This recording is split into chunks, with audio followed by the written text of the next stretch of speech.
Bapak Ibu, pembacaan firman Tuhan dari kitab Kejadian 7, ayat yang pertama sampai 24. Demikian firman Tuhan.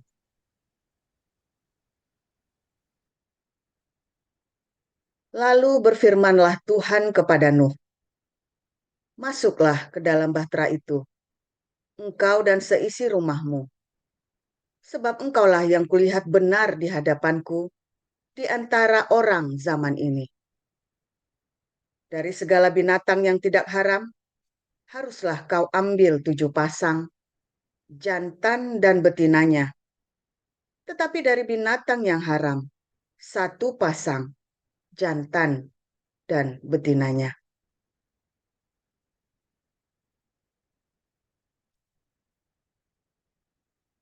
Juga dari burung-burung di udara, 7 pasang, jantan dan betina, supaya terpelihara hidup keturunannya di seluruh bumi. Sebab 7 hari lagi, aku akan menurunkan hujan ke atas bumi. 40 hari, 40 malam lamanya. Dan aku akan menghapuskan dari muka bumi segala yang ada yang kujadikan itu. Lalu Nuh melakukan segala yang diperintahkan Tuhan kepadanya. Nuh berumur 600 tahun ketika air bah datang meliputi bumi.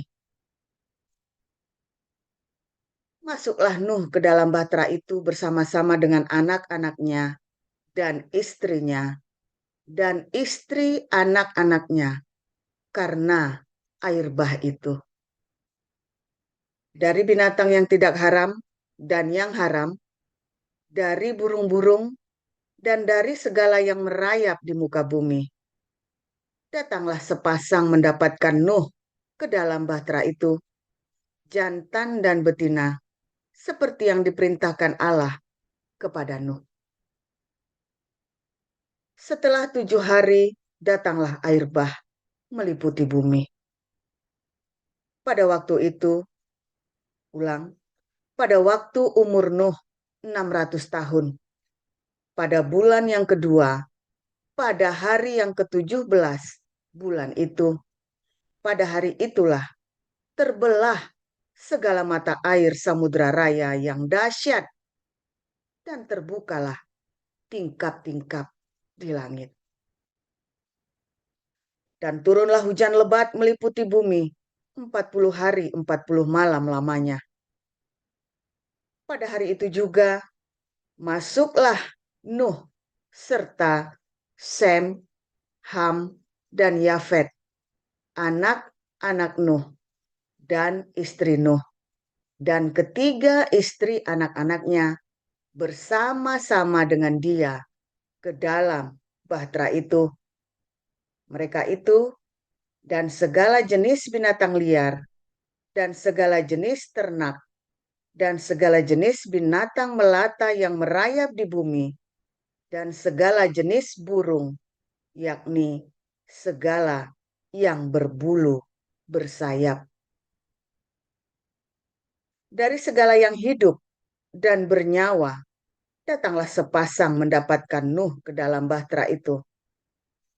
Dan yang masuk itu adalah jantan dan betina dari segala yang hidup, seperti yang diperintahkan Allah kepada Nuh. Lalu Tuhan menutup pintu bahtera itu di belakang Nuh. 40 hari lamanya air bah itu meliputi bumi. Air itu naik dan mengangkat bahtera itu, sehingga melampung tinggi dari bumi. Ketika air bah, ketika air itu makin bertambah-tambah dan naik dengan hebatnya di atas bumi, terapung-apunglah bahtera itu di muka air. Dan air itu sangat hebatnya bertambah-tambah meliputi bumi. Dan ditutupinyalah segala gunung tinggi di seluruh kolong langit.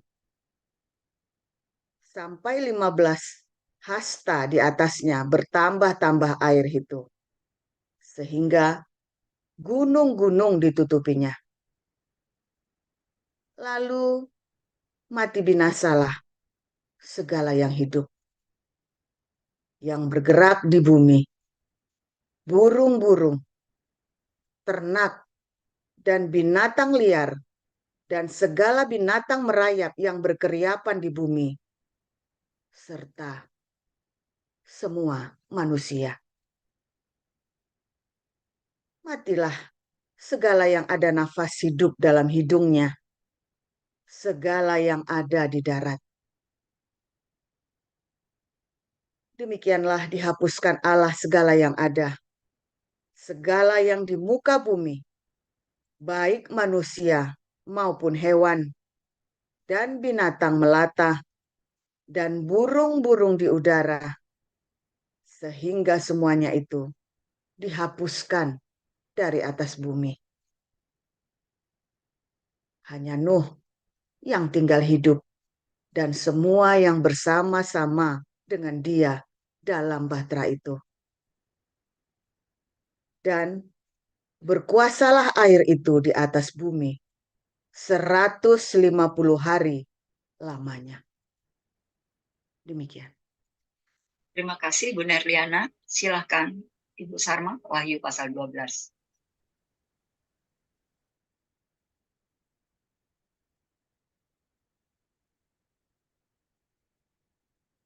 Bu Sarma, silakan. Maka tampaklah suatu tanda besar di langit, seorang perempuan berselubungkan matahari, dengan bulan di bawah kakinya, dan sebuah mahkota dari 12 bintang di atas kepalanya. Sedang mengandung dan dalam keluhan dan penderitaannya hendak melahirkan, ia berteriak kesakitan.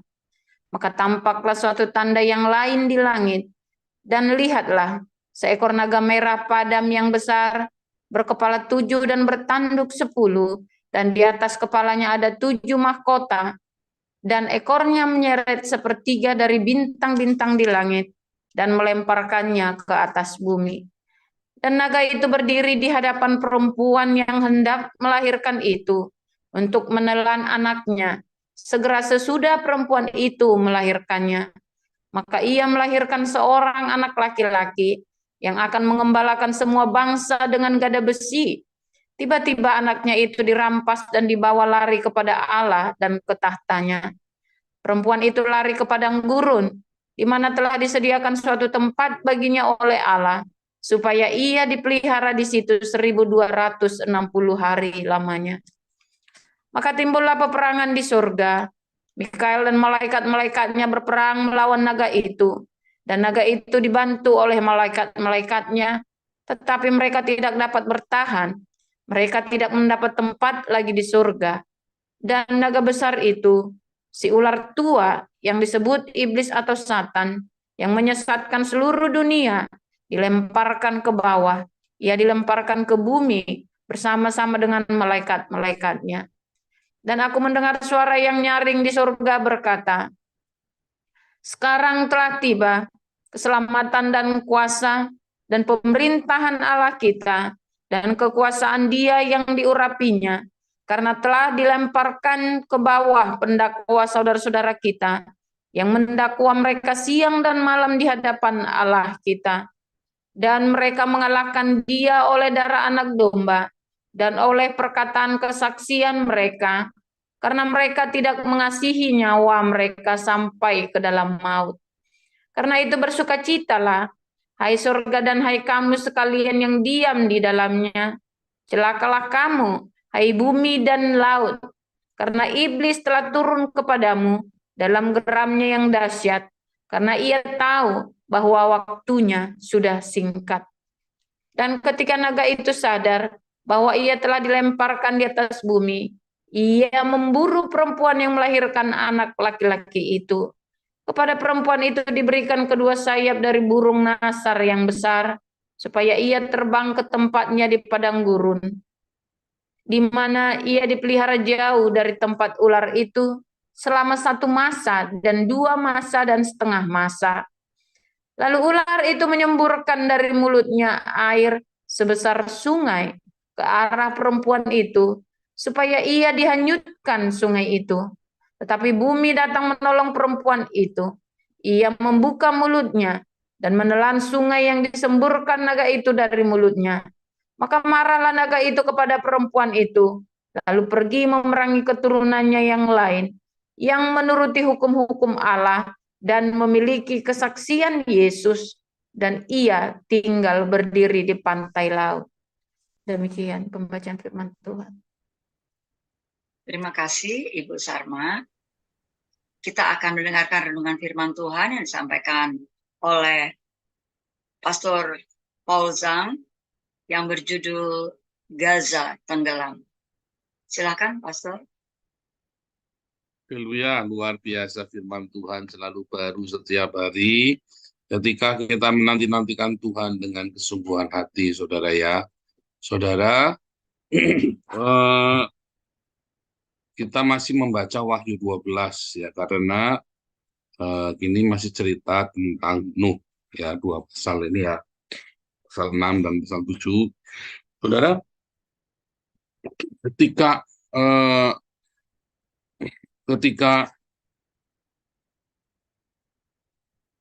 Tuhan membuat menyelamatkan ya, ketika Tuhan menyelamatkan Nuh ini, saudara ya, maka ada yang nggak selamat kan, ada yang nggak selamat, mereka mati semua, saudara ya. Dikatakan semua yang bernafas, nah itu semua yang bernyawa, nismat ruah hayah, semua yang bernyawa, saudara ya, itu mati semua. Karena mereka nyawanya diambil semua, ya kan, nyawa ditutup semua kan, sehingga nyawanya itu, nafasnya itu, rohnya itu, ya diambil, hilang semua, saudara. Semua yang bernyawa yang di muka bumi ini, katakannya mati semua. Hanya Nuh dan keluarganya saja yang selamat, karena bumi ditenggelamkan.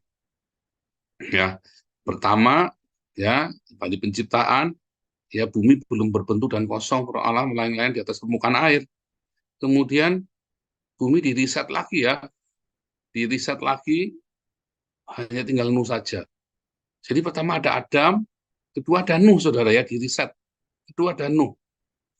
Nah, ketika Tuhan meriset bumi ini, maka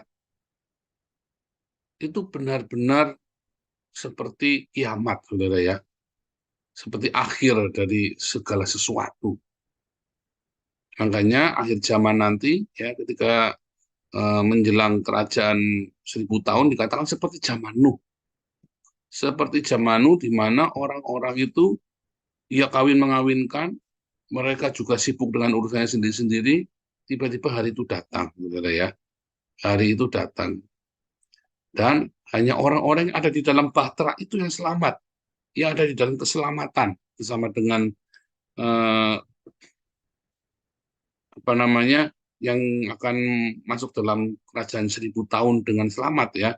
Yang lainnya ya dengan tidak karu-karuan. Makanya kita orang-orang percaya ya, yang diselamatkan di dalam bahtera keselamatan anak domba itu, saudara ya, dalam Yesus Kristus, maka kita akan masuk dalam kerajaan 1000 tahun. Ya. Sedangkan orang-orang yang tidak selamat, orang-orang yang tidak diselamatkan, masuk dalam krisis 1000 tahun tapi sebagai rakyat jelata. Dan yang sebagai rakyat jelata ini nanti akan siap-siap ditentukan dari semulanya untuk masuk di dalam neraka, saudara ya. Sementara orang-orang yang diselamatkan oleh Tuhan Yesus, oleh keselamatan anak Mesias ya, anak manusia itu ya. Orang Yahudi juga ya, nanti orang Yahudi akan percaya, saudara ya. Di hari itu orang Yahudi percaya karena dia melihat Mesias yang sesuai dengan ininya mereka, yaitu yang menyelamatkan orang Israel, yang menyelamatkan Israel ya, saudara ya, yang menyatukan seluruh suku-suku Israel dari seluruh penjuru bumi. Itu akan terjadi ya. Nah, ketika masa itu tiba ya, orang-orang yang sudah memiliki hukum Allah di dalam hatinya, orang-orang yang memiliki kesaksian Yesus dalam hatinya, ketika masa itu tiba, mereka tahu, saudara. Mereka mengerti, karena mereka sudah di dalam tracknya itu. Ya, apakah yang lain nggak mengerti? Sebenarnya mereka bisa tahu, bukannya nggak bisa tahu. Tetapi karena mereka tidak ada di dalam tracknya itu, mereka mempercayai yang salah. Seperti Anda, ya, kalau menaik kereta punya tiket yang benar, maka di tiketnya itu ada keterangannya yang lengkap. Kalau Anda punya tiket yang salah, maka Anda punya keterangannya yang salah. Anda naik pesawat yang lain, yang Anda baca ya pesawatnya orang lain, ya, yang benar pesawat lain yang tidak menuju kepada tujuan Anda. Semua keterangan itu ada, saudara. Jadi Anda mau selamat, mau ikut yang mana? Mau ikut Muhammad, selamat, ya Anda ikutlah sana Muhammad. Ya, dengan segala janjinya. Anda harus teliti, baca yang teliti, janjinya apa saja. Ya, Anda harus teliti ya, janjinya Muhammad itu apa saja. Janji Anda mau ikut Buddha, Anda harus teliti janjinya Buddha apa saja. Ya, dan itu akan terjadi sesuai dengan kitabnya mereka. Ya, saudara ya, sesuai dengan kitabnya mereka. Saya sudah membaca beberapa kitab. Ya, saudara ya, Anda harus teliti benar-benar. Kitab itu ditulis sebagai panduan bagi umatnya. Muhammad menulis kitab, semua agama-agama di dunia itu menulis kitab bagi umatnya, termasuk kita. Tuhan sudah memberikan kitab itu, Tuhan kita, bukan Tuhannya mereka, karena Tuhan kita dengan Tuhan mereka berbeda. Ya, Allah yang kita sembah dengan Allahnya mereka beda. Sudah memberikan kepada kita manual booknya kepada kita. Kita harus ikutin manual booknya itu, saudara. Nggak boleh meleset.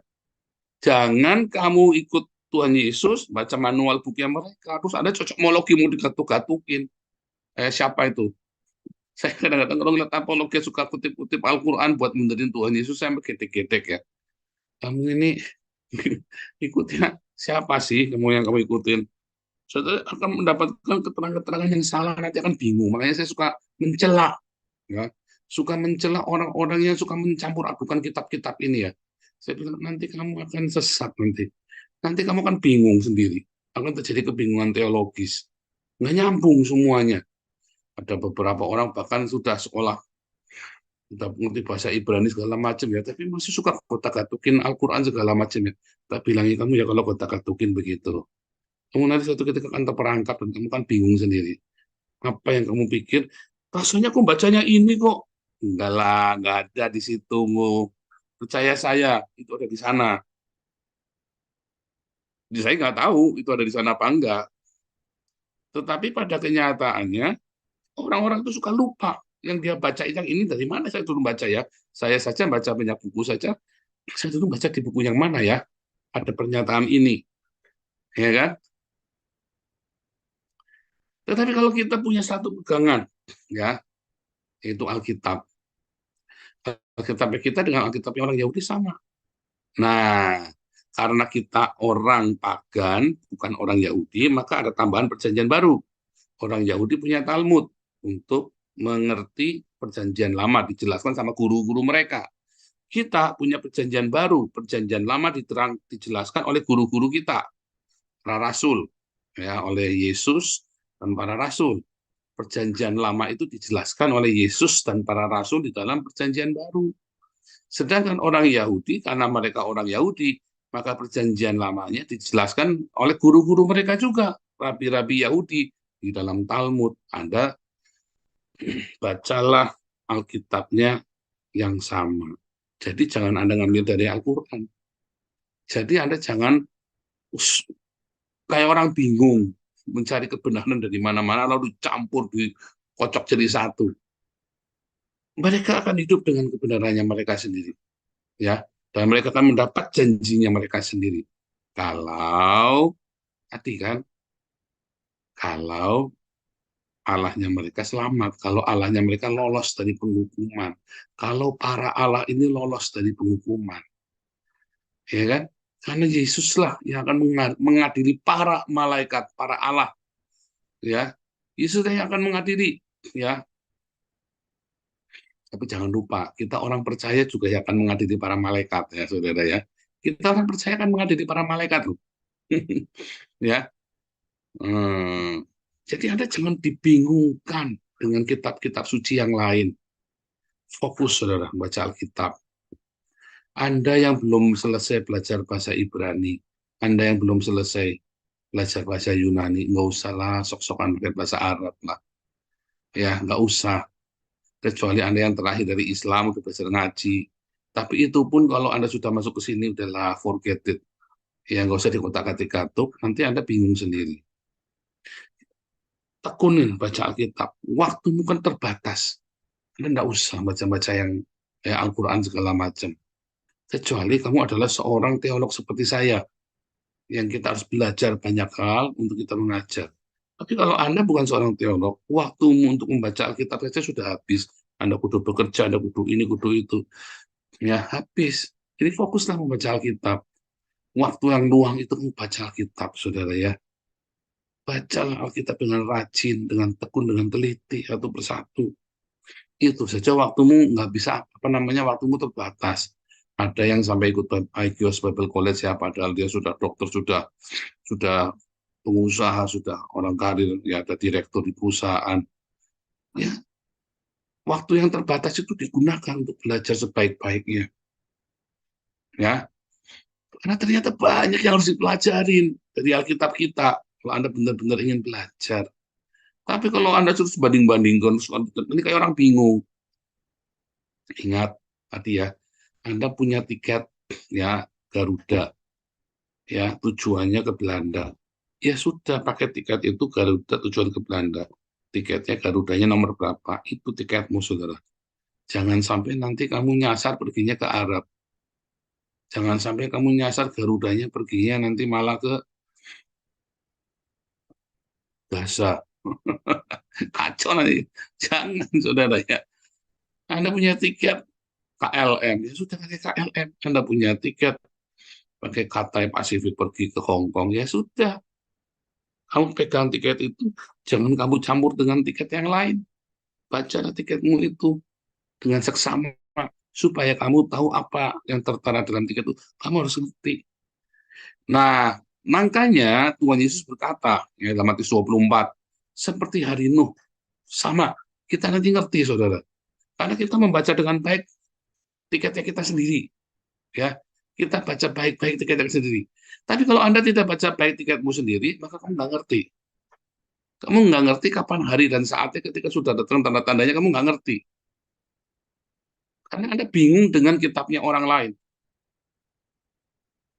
Nah, saudara,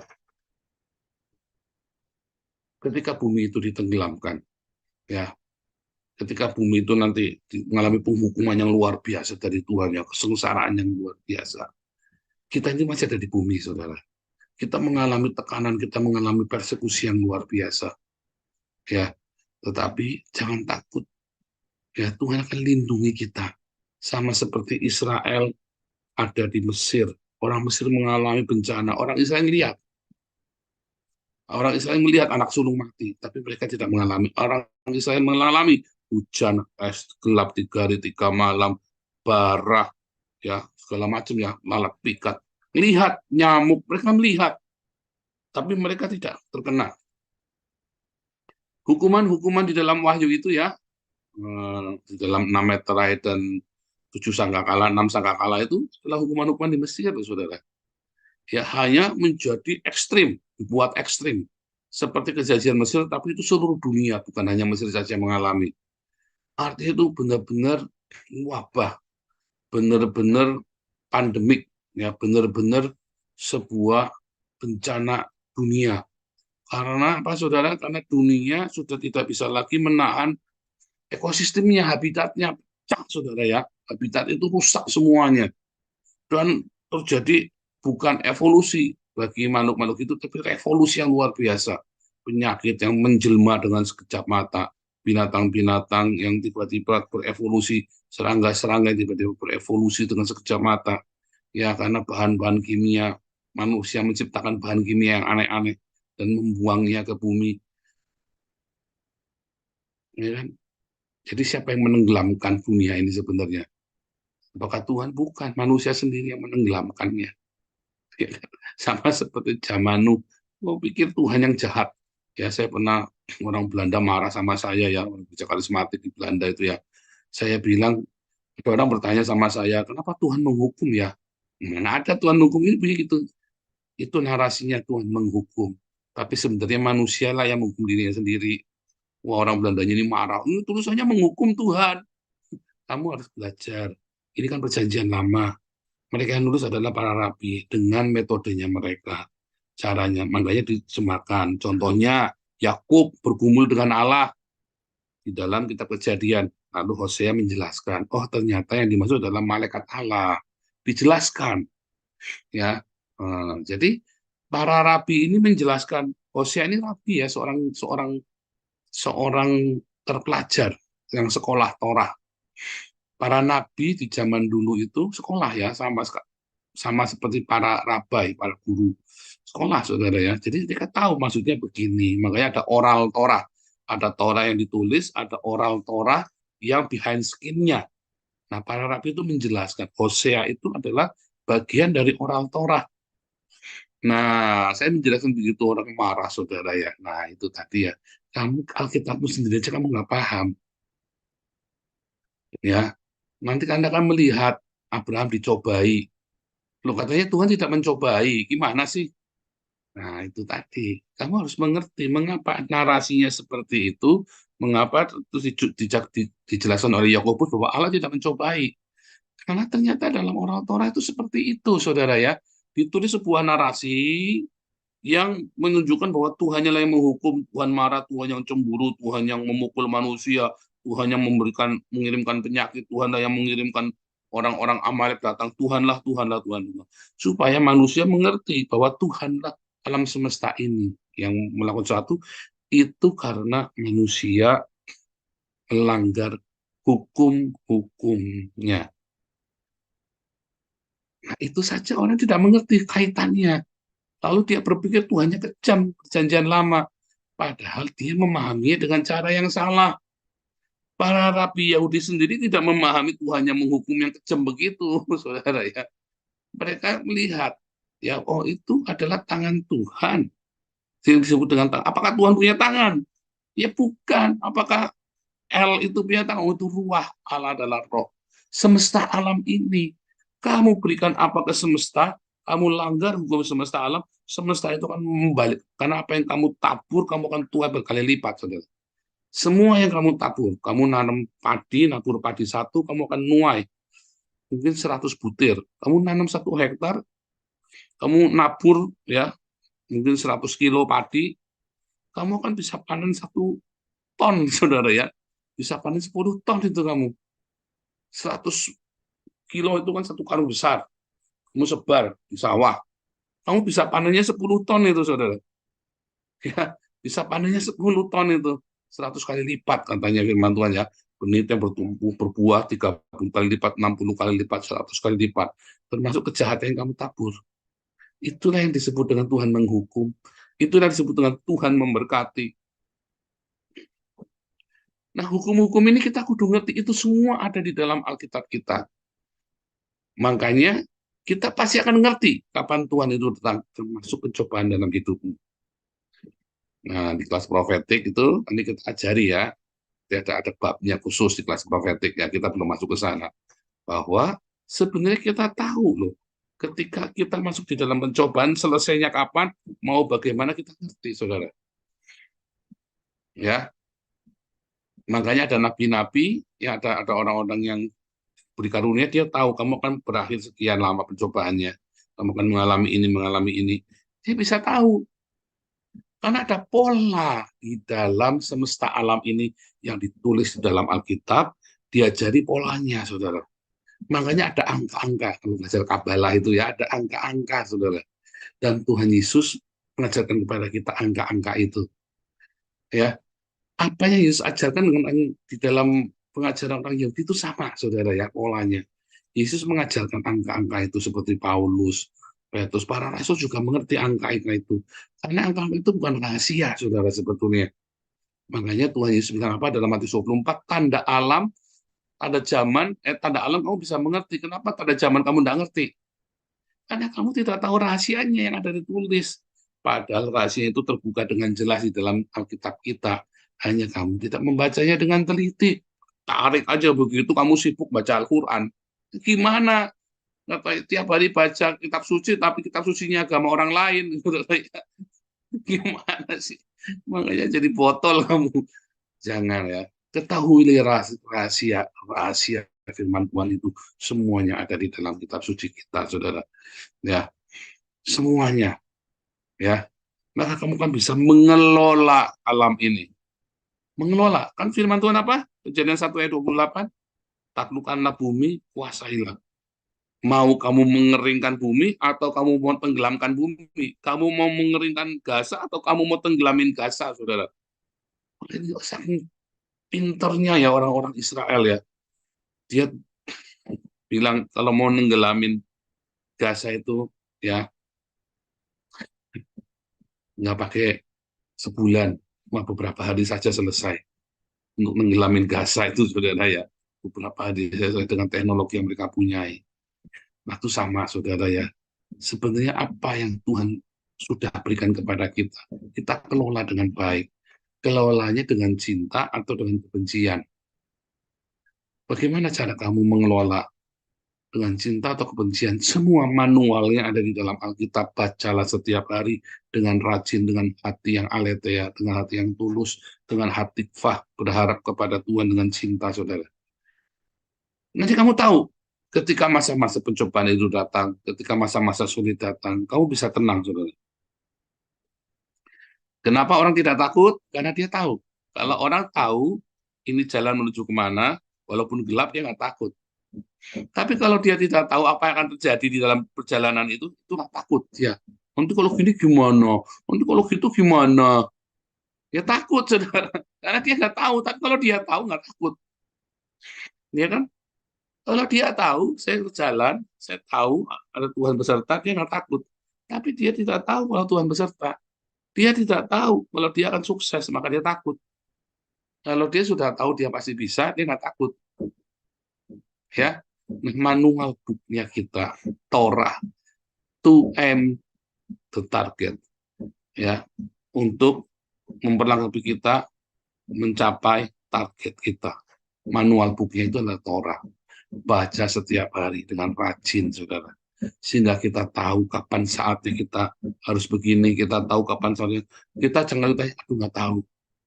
Enggak. Kita tahu, saudara. Kita tahu. Karena ada manual booknya di sana. Ya, di dalam Torah kita. Di dalam firman Tuhan yang kita baca setiap hari. Perjanjian lama dan perjanjian baru. Tuhan Yesus memberkati.